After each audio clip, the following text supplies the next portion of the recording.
Bonjour. Alors, y a-t-il un bon et un mauvais stress ou pas? Alors, le stress, au départ, est plutôt une énergie positive, hein. Le stress, c'est quelque chose qui va nous faire aller de l'avant, qui va nous donner de l'énergie et qui va nous faire avancer. C'est plutôt un moteur. Ce qui est important, c'est de savoir bien le gérer et de savoir effectivement contrôler ses émotions pour transformer le stress en une énergie positive. On voit de plus en plus de gens stressés, nos collègues notamment, parce qu'ils ont beaucoup trop de travail, beaucoup trop de pression. C'est compliqué justement à gérer dans un groupe, dans une société. Oui, alors effectivement, c'est des questions que l'on a souvent, hein, des problématiques qui reviennent. On a tendance à demander aux managers et aux équipiers d'ailleurs, aux collaborateurs, de faire toujours plus en toujours moins de temps. Donc c'est vrai que c'est une tendance actuelle. Tout ça, c'est accéléré aussi avec l'hyperconnexion, le fait qu'on soit toujours connecté sur nos smartphones, etc. Donc c'est un vrai besoin aujourd'hui que de savoir gérer son stress et acquérir effectivement des outils pour se reconnecter, pour décompresser vraiment complètement et puis se remettre en énergie positive. Et alors, comment faire?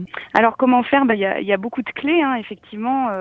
On entend parler de beaucoup de choses aujourd'hui. Nous, au sein du groupe Edifia, on est convaincus qu'il y a des outils très simples, des choses très faciles à mettre en place au quotidien.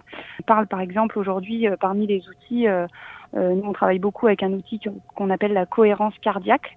Donc on est sur un exercice de respiration relativement simple qui vise à remettre en cohérence son cœur et ses poumons et à justement être en économie d'énergie. C'est la respiration, ça peut être aussi une forme de décompression grâce à des massages, même des automassages. On sait qu'on a un point d'acupuncture dans la paume de la main par exemple, et qu'en massant ce point, et ça peut se faire assez discrètement d'ailleurs lors d'une réunion par exemple, on va réussir à mieux gérer son stress et à mieux gérer ses émotions. Donc, Ça passe aussi par plus de dialogue.